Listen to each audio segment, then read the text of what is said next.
Assalamualaikum warahmatullahi wabarakatuh. Halo Sobat Bahasa, jumpa lagi dengan saya, Erwin, di Kita dan Bahasa, Siniar Bahasa dan Sastra. Bersama kita sudah hadir abang kita yang paling ganteng ini, Muhammad Khairuddin, Ya, dari halo. Ika Dubas, Kepulauan Riau. Ya. Halo Bang Erwin, halo Sobat Bahasa ya. Bang Khairuddin adalah Ketua Ika Dubas terpilih 2024 sampai 2026 ya Bang ya. Dan kita akan kulik-kulik nih tentang pengalaman Bang Khairuddin sebagai duta bahasa dan apa sih yang menopang untuk karirnya saat ini. Bang Khairuddin dulu kalau pengalaman Abang saat jadi duta bahasa itu motivasinya karena apa tuh Bang? Ya, mungkin pertama saya harus tahu dulu ya, saya sebenarnya Duta Bahasa Provinsi Kepulauan Riau tahun 2019. Oh 2019 ya Bang? 19, jadi sudah beberapa tahun yang lalu ya. Waktu itu saya mewakili Kota Tanjung Pinang di kategori putranya dan alhamdulillahnya sebagai pemenang tiga waktu itu. Dan kalau tadi Bang Erwin sampaikan pengaruhnya ya dalam kehidupan tuh kalau bagi saya ya sejauh ini sangat berpengaruh karena dikit banyaknya menjadi seorang duta bahasa ini kan juga melatih kecakapan berbahasa kita Ya mulai betul. dari itu membaca, menyimak, berbicara dan menulis ya seperti itu dan ini semua sangat berkaitan dengan aktivitas saya sehari-hari karena kebetulan saya juga berprofesi sebagai seorang jurnalis dan ya keseharian saya berkutik dengan hal-hal kebahasaan terutama mulai dari menyimak sampai menulis ya. Jadi sudah terbiasa dengan penulisan artikel tentunya ya Ya, tentang insya Allah laporan sudah. ya seperti itu. Waktu saat pemilihan itu apa seleksi yang abang jalani selama waktu itu? Baik, kalau di waktu itu ya pada tahun 2019 itu kan mungkin setiap tahun Ya, berubah-ubah ya atau setiap tahun disesuaikan lah seperti itu. Pada saat itu saya mulai dengan mengikuti seleksi administrasi tentunya. Kemudian juga ada saya ingat saya waktu itu ada juga mengirimkan esai, lalu ada wawancara. Dan seingat saya waktu itu di wawancara juga ada sedikit banyak unjuk bakat ya, seperti itu. Lalu kemudian dilanjutkan dengan mungkin bahasa yang biasa kita kenal dengan karantinanya lah seperti itu atau Santiaji dulu seperti itu. Sampailah di malam puncak dan penentuan pemenang seperti itu. Tapi saya rasa mungkin pemenang itu hanya pada saat itu saja kan setelah menjadi finalis 20 besar kan 20 ya. besar saya rasa semuanya adalah duta bahasa yang sangat berkompeten dan sangat baik dalam bidang bahasa maupun sastra seperti itu sih. Berarti duta bahasa itu bukan hanya pemenang satu 2 3 ya, Bang, tapi Benar, semuanya ya. benar bukan hanya pemenang 1 2 3 tapi 20 orang finalis 10 putra dan 10 putri itulah duta bahasa Provinsi Kepulauan Riau. Baik. Bagi abang sendiri, makna menjadi duta bahasa itu apa? Bagi saya pribadi ya, makna menjadi duta bahasa itu cukup banyak ya. Mungkin ini bisa menjadi motivasi untuk teman-teman yang mungkin nanti ingin mengikuti duta bahasa juga seperti itu. Pertama, maknanya tentu karena saya sejak dari kuliah sudah berkecimpung di dunia penulisan, kemudian juga sastra. Saya kebetulan program studinya Pendidikan Bahasa dan Sastra Indonesia, jadi sangat bermakna bagi saya. Terutama tadi yang saya sampaikan untuk kemahiran dalam berbahasa, kecakapan berbahasa ada 4 poin tadi. Lalu kemudian dari 4 ini saja sudah eh, mengembangkan banyak hal dalam diri saya. Itu dari keuntungan pribadi lah bisa dibilang seperti itu.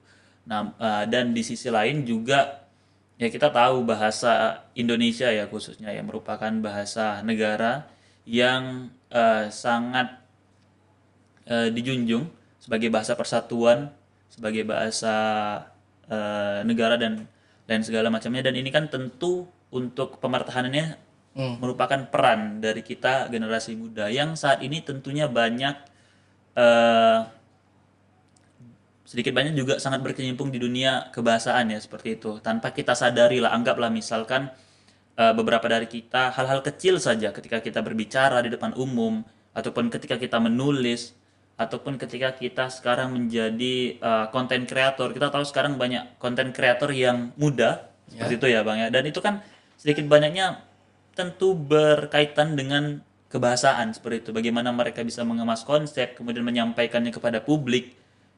Lalu ya bisa dibilang juga apa ya, mencerna informasi yang mereka dapat kemudian mereka sampaikan lagi. Ini kan hal-hal yang berkaitan dengan kemahiran dan kemampuan berbahasa. Dan juga kalau untuk bahasa negara tentu ini untuk satu pemertahanan kemudian pemartabatan kita di bahasa negara ya. Kemudian juga bisa penginternasionalisasi bahasa Indonesia. Karena mungkin saya sedikit memberikan informasi ya Bang Erwin ya. Banyak sekali teman-teman duta bahasa itu yang sangat berkompeten di bidang kebahasaan. Ada beberapa di antaranya yang menguasai beberapa bahasa asing. Di waktu saya di tahun pemilihan saya 2019 itu ada teman kami, teman kita namanya Jody. Jody itu saya lupa sekarang di mana. Kalau nggak salah kalau tidak saya salah, saya di Thailand ya. Iya, Thailand. Dan beliau itu menguasai beberapa bahasa asing. Waktu tahun 2019 itu kalau saya tidak salah ada 6 bahasa asing yang dikuasai. Mungkin sekarang sudah lebih. Seperti itu. Lalu teman-teman lainnya ada yang juga pernah sebagai pengajar BIPA.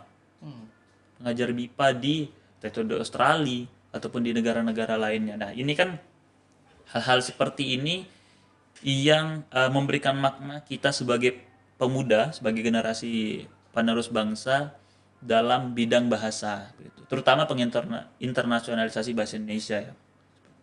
Berarti bisa dibilang banyak bonafit yang didapatkan dari menjadi duta bahasa ya, Bang?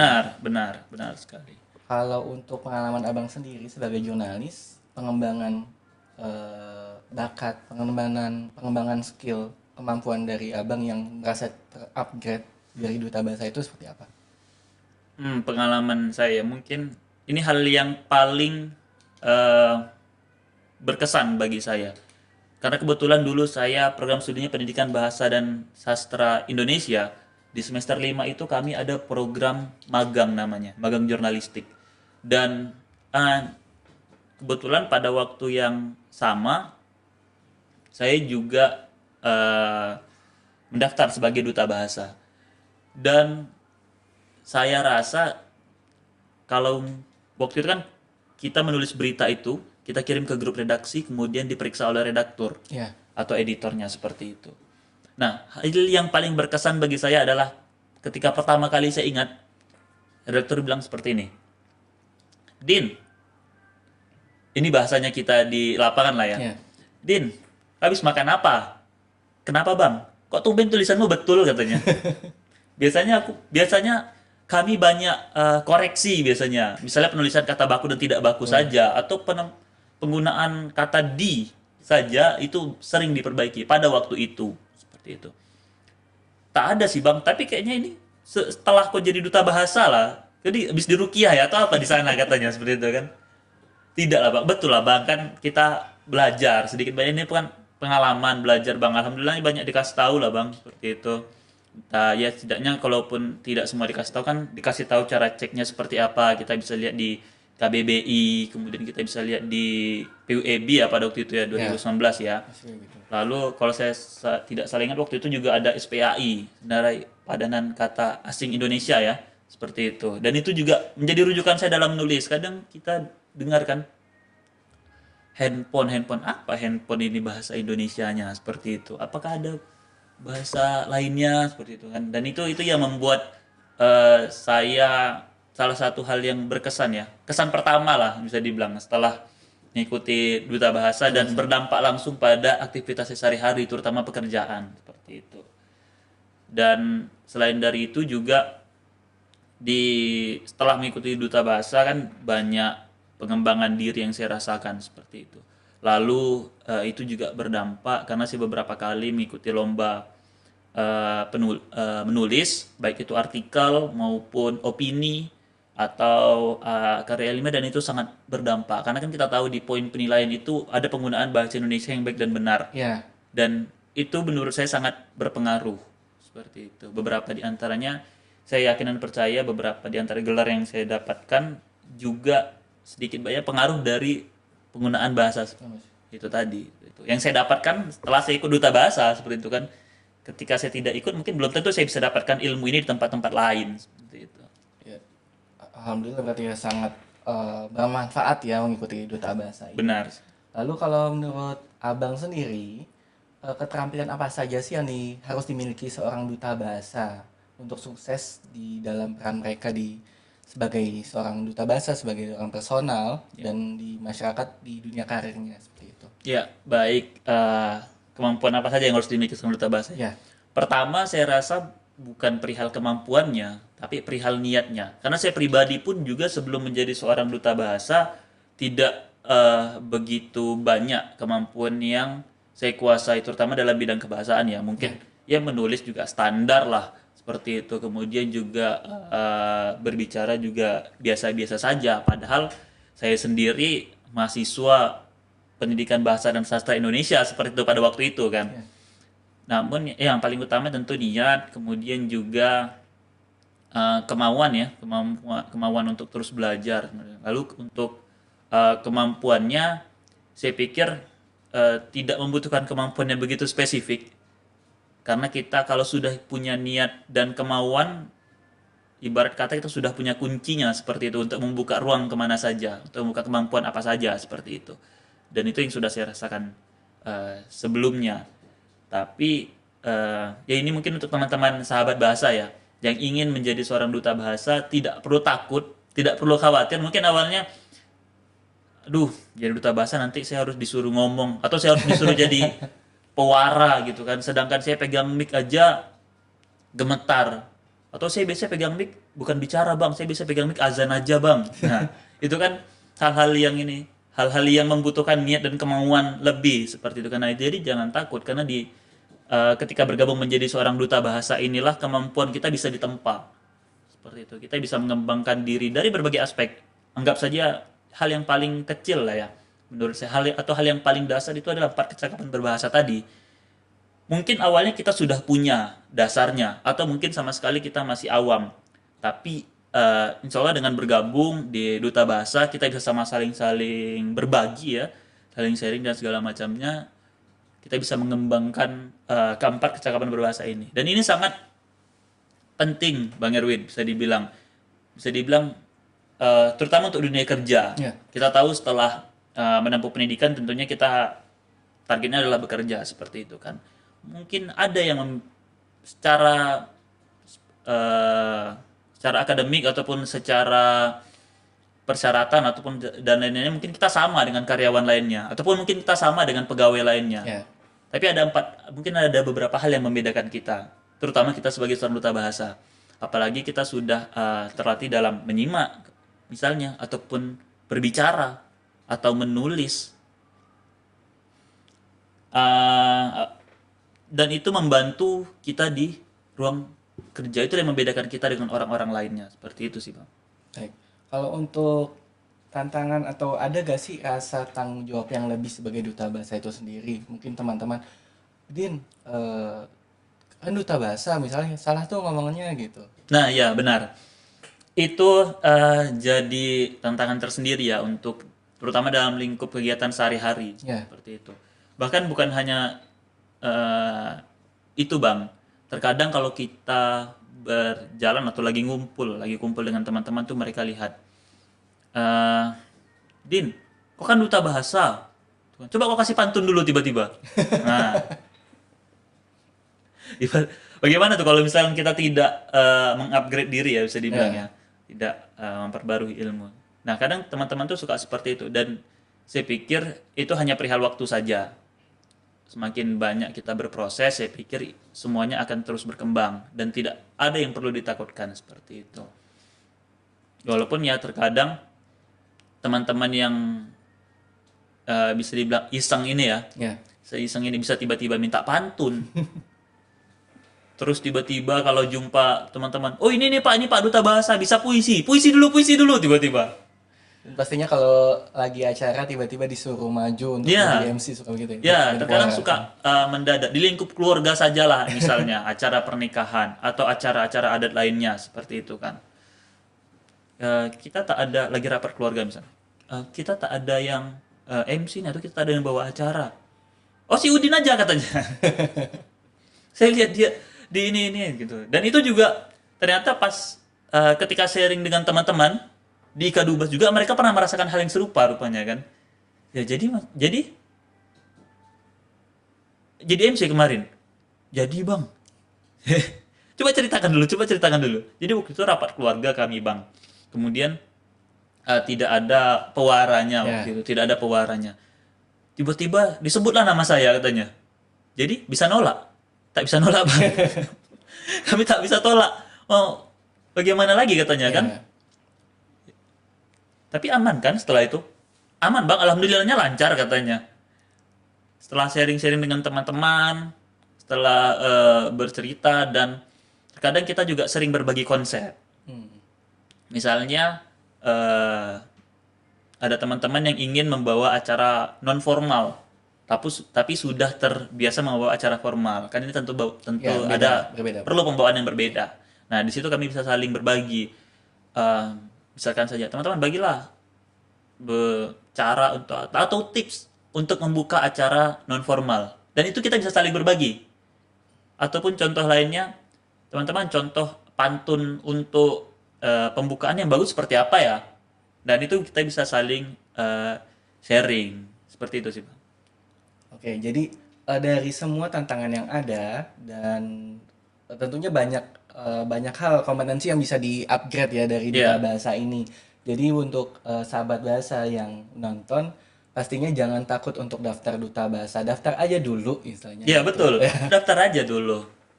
Lalu Kalau kalau dari duta bahasa sendiri nih, Bang Udin, Bang Hairudin ya, apa peran duta bahasa yang kira-kira paling paling harus dimiliki dalam mempromosikan Trigatra Bangun Bahasa? ya benar. Kalau peran duta bahasa yang harus dimiliki ya tentunya kita kan sebagai duta bahasa harus berperan. Saya pikir itu sudah menjadi tanggung jawab moral masing-masing lah ya ketika mengemban tugas ataupun diberi amanah sebagai seorang duta bahasa. Dan ada banyak hal yang bisa dilakukan, terutama dari hal kecil saja, mencoba menggunakan bahasa Indonesia, bahasa asing ataupun bahasa daerah sesuai dengan penempatannya seperti itu.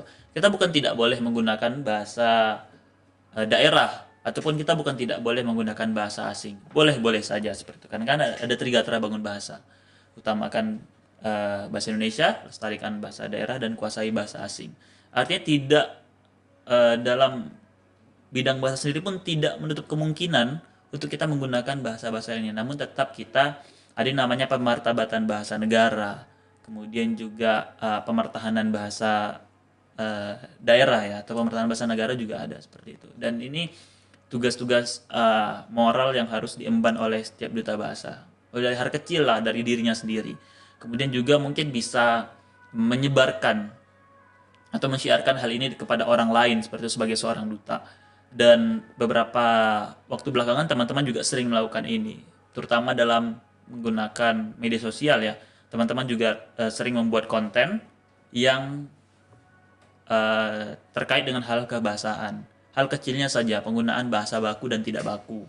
Dan itu juga sudah cukup banyak teman-teman gunakan seperti itu, sudah teman-teman ciptakan. Lalu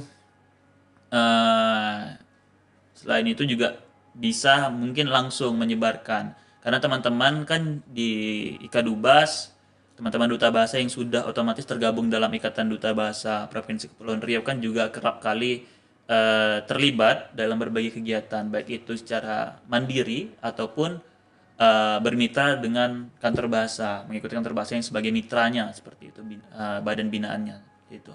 Dan itu kan bisa langsung nih teman-teman sampaikan untuk eh, perannya dalam bidang kebahasaan seperti itu sih bang. Jadi intinya dengan menjadi duta bahasa, teman-teman bisa menjadi inspirasi ya, Ya benar. menginspirasi teman-teman lainnya generasi muda terkait Trigartra Bangun Bahasa, yang itu pengutamaan bahasa Indonesia, lestarikan bahasa daerah, dan menguasai Ya, bahasa asing. Untuk Bang Khairuddin sendiri, ada pesan nggak bagi teman-teman generasi muda, teman-teman yang mau mendaftar duta bahasa? Kira-kira apa sih yang harus disiapkan? ya, baik, untuk menjadi seorang duta bahasa, terutama tadi yang saya bilang kemauan, niat dan kemauan ya. Lalu ditopang juga dengan mental. Terkadang banyak teman-teman yang ingin, saya sering mendapat cerita nih dari teman-teman yang ingin mendaftar duta bahasa. Lalu bilang, "Bang, kami mau lah Bang jadi atau ikut pemilihan duta bahasa, tapi takut Bang." Kenapa? Ya nanti kami disuruh jadi pewara katanya kan. Atau nanti kami tiba-tiba disuruh berpantun. Sedangkan kami kan masih kurang bang, kami juga tak berani lah bisa dibilang gitu. Kalau mau ngomong di depan umum, mau berbicara di depan umum tuh kami masih sangat kurang lah. Nah, hal-hal seperti ini yang harus dikuatkan lagi ya, terutama mentalnya. Kalau teman-teman sudah memiliki kemauan dan keinginan, itu harus juga diikuti dengan mental yang kuat. Insya Allah tidak ada yang sia-sia, saya yakin. Seperti itu. Kalau saya pernah mengutip pernyataan abang-abang senior saya di organisasi, mereka tuh sering bilang seperti ini. Teruslah berambisi, tapi jangan lupa untuk beraksi. Karena ambisi tanpa aksi itu sama dengan imajinasi. Mantap. Teruslah berambisi tapi jangan lupa beraksi, Ya. karena Ambisi ambisi tanpa tanpa aksi aksi sama halnya sama dengan imajinasi. imajinasi. Keren sekali. Mungkin kita sudah ada di akhir siniar kita pada hari ini. Dari Bang Khairuddin ada kata-kata pemungkas Oh ya, ya, kata-kata ini ya, penutup. penutup. Penutup bisa dibilang seperti itu.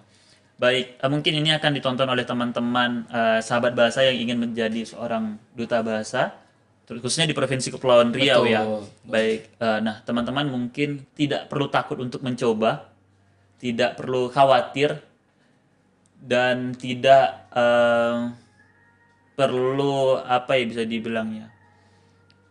Intinya tidak perlu ragu lah seperti itu. Coba saja seperti itu kan, dan jangan lupa untuk mempersiapkan segala persyaratan yang tentunya harus disiapkan. Dan yakin dan percayalah teman-teman, untuk menjadi seorang duta bahasa itu tidak ada kerugiannya. Saya sendiri pribadi belum pernah merasa rugi menjadi seorang duta bahasa. Justru malah sebaliknya, banyak keuntungan yang bisa didapatkan, terutama dalam pengembangan diri ya. Pengembangan diri ini teman-teman bisa mengembangkan diri dalam berbagai bidang. Hal kecilnya tadi yang sudah saya sebutkan, 4 kecakapan berbahasa yang sangat penting, dan saya yakin percaya bisa digunakan di mana saja dan kapan saja. Intinya tidak ada ruginya menjadi seorang duta bahasa, khususnya di Provinsi Kepulauan Riau ya, yang kaya akan kebudayaannya. Karena kan selain di bidang bahasa, kita juga di kesusastraan. Misalnya pantun, syair, gurindam, dan segala macamnya. Banyak teman-teman di Ikadubas yang memiliki potensi di bidang itu juga. Beberapa di antara sering bermain makyong, kemudian juga ikut dalam sanggar, kemudian mahir berpantun, berpuisi, gurindam, dan segala macamnya. Dan ini kan hal-hal yang bersifat skill ya, Ya, kemampuan seperti itu. Tidak mudah untuk didapat dan tidak di semua tempat disediakan. iya betul. Kita harus pandai-pandai. Bahkan kalau tidak bisa dibagi oleh orang lain, maka kita harus pandai-pandai mencuri ilmunya. Seperti itu ya Bang ya. Ya, Ya, saya pikir itu aja sih untuk teman-teman yang kita pada sahabat bahasa ya. sahabat bahasa. Teman-teman sahabat bahasa yang ingin bergabung menjadi seorang duta bahasa Provinsi Kepulauan Riau. Intinya menjadi seorang duta bahasa tidak ada ruginya. Ya. Gitu. Bang Herudin, sebagai ketua Ikadubas terpilih, kira-kira visi misi ke depan mau dibawa kemana nih Ikadubasnya? Ya, baik. Kalau kita merujuk pada ADART kan Ikadubas sudah memiliki tujuannya sendiri seperti itu. Nah, kepengurusan Ikadubas tentunya untuk membawa Ikadubas ya ibaratnya kapal lah. Kita membawa kapal ini ke arah mana? Tentu ke arah tujuannya seperti itu. Namun dalam pelaksanaan perjalanan kan tuh tentu ada langkah-langkah yang harus ditempuh untuk Ya. mencapai ketujuan ini seperti itu. Nah, insya Allah dalam kepengurusan ini setelah dipercaya teman-teman, ya Ika Dubas Kepri sendiri akan memperkuat, terutama memperkuat internal dulu ya, memperkuat internal untuk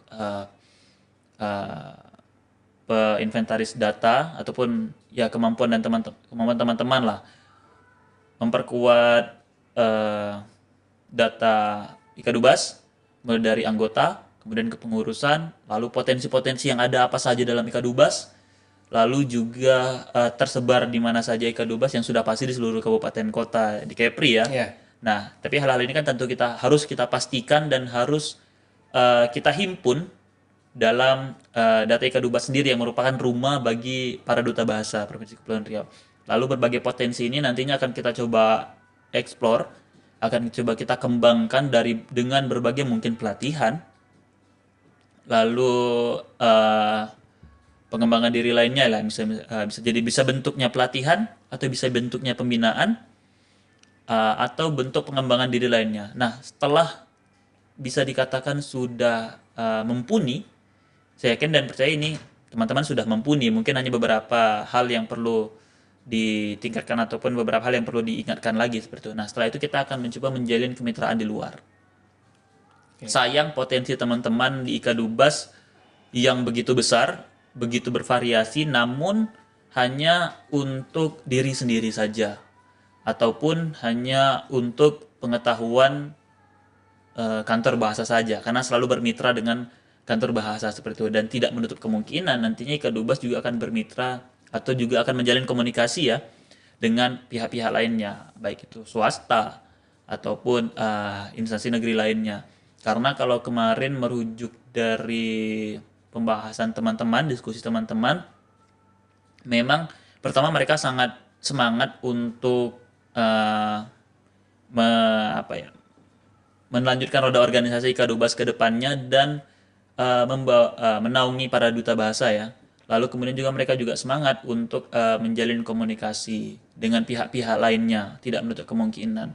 Karena kan tidak ada salahnya selain kita bermitra dengan kantor bahasa, kita juga menjalin komunikasi dengan pihak lainnya. Kita tahu teman-teman mungkin memiliki kemampuan di bidang memuara misalnya, ataupun berpantun, bersyair, puisi, dan ini kan kita bisa